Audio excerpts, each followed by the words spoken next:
अब तक के हमने जितने भी वेरिएबल्स यहाँ पर सीखे हैं अपने जावास्क्रिप्ट के अंदर, उसके अंदर हमने plus minus multiplication and division के जो हमारे अरिथमेटिकल ऑपरेशंस थे उनके बारे में बात की है। बट इन सब चीजों के साथ एक जो सबसे ज्यादा ऑपरेशन परफॉर्म किया जाता है वो आपके पास मॉड्यूलस का यहाँ पर ऑपरेशन होता है। बेसिकली मॉड्यूलस का ऑपरेशन क्या होता है आपके पास कि आप किस तरीके से जावास्क्रिप्ट का यूज करते हुए परसेंटेज को कैलकुलेट कर सकें, क्योंकि आप जानते हैं कि जो हमारे पास अरिथमेटिक ऑपरेटर्स होते हैं यहाँ पर उसके अंदर आपके पास आपको डिफरेंट डिफरेंट टाइप के परसेंटेजेस वगैरह के ऊपर भी वर्क करना होता है।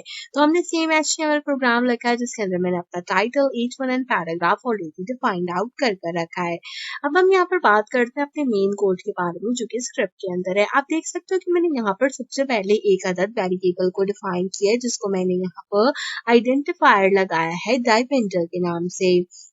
डायमंड के नाम से जो मेरा वेरिएबल डिक्लेयर हुआ है उसको मैंने यहाँ पर वैल्यू दी है 10। अगर आपको इस तरीके से समझ में नहीं आता तो मैं फर्दर भी आपको इसके बारे में बताती हूँ। देन जो है हमारे पास जो सेकंड मेरा वेरिएबल है वो मैंने दिया है डिवाइजर के नाम से और उसको मैंने यहाँ पर डिक्लेयर कर दिया 3। तो अगर हम यहाँ पर इन दोनों का रिजल्ट डिस्प्ले कराना चाहते हैं तो मैंने यहाँ पर एक और वेरिएबल डिक्लेयर किया जिसको मैंने रिजल्ट बताया और मैंने कहा कि रिजल्ट क्या है, डिविंडर डिविंडर परसेंटेज डिवाइडर। आप जो रिजल्ट की वैल्यू लाओगे वो कहाँ से लाओगे, डिविंडर को डिवाइड करोगे डिवाइडर से और जो भी वैल्यू आएगी वो मेरा टोटल रिजल्ट होगा। मैंने यहाँ पे डॉक्यूमेंट राइट के अंदर उस रिजल्ट को प्रिटेंड कराया। आप मुझे कमेंट सेक्शन में बताओ कि अगर 10 को मैं डिवाइड करूंगी 3 से तो मेरे पास क्या ऑप्शन यहाँ पर आना चाहिए। तो वैसे इसका रिजल्ट जो आएगा वो हमारे पास 1 आएगा। अब आप कहोगे कि 10 को 3 से डिवाइड अगर हम नॉर्मल कैलकुलेटर से करते हैं तो हमारे पास किस तरीके से यहाँ पर 1 आया। तो मैं आपको ये बता दूं कि इसने यहाँ पर इसको इस तरीके से डिवाइड किया कि 3 1 से 3, 3 3 जा 9 एंड देन 9 माइनस से जो हमारे पास माइनस आउट हो गया उसमें तो हमारे पास ब्लैक पर क्या चीज बची, वो हमारे पास 1 बचा। तो उस केस के अंदर यहाँ पर क्या हुआ कि मेरे पास जो रिजल्ट आएगा वो 1 के केस के अंदर आएगा।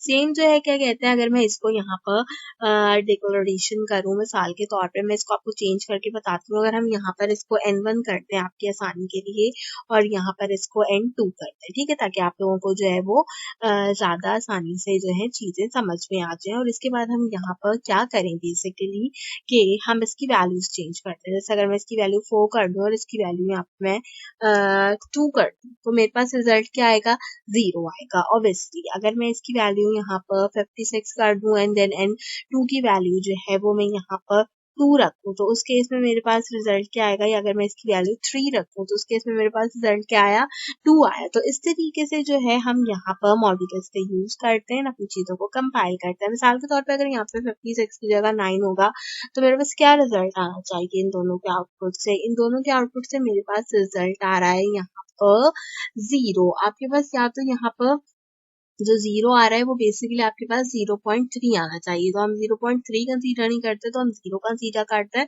तो 0 इसका आंसर आ रही है। अगर हम वैसे देखें तो हम इसको जो है वो 1/3 के रेशो में भी ले सकते हैं। 1/3 के रेशो में कैसे ले सकते हैं, अगर मैं N1 की वैल्यू 3 कर दूं और N2 की वैल्यू 9 कर दूं तो नाउ यू कैन इजिली सी कि डिवीजन प्रोसेस हो गया। डिवीजन प्रोसेस होके हमारे पास 3 3 9 होता है तो 3 will be your correct answer. तो इस तरीके से भी आप डिफरेंट टाइप के मॉड्यूल्स का यूज करते हैं। यूज करने के बाद डिफरेंट डिफरेंट टाइप के परसेंटेजेस को यहाँ पर कलेक्ट कर सकते हैं।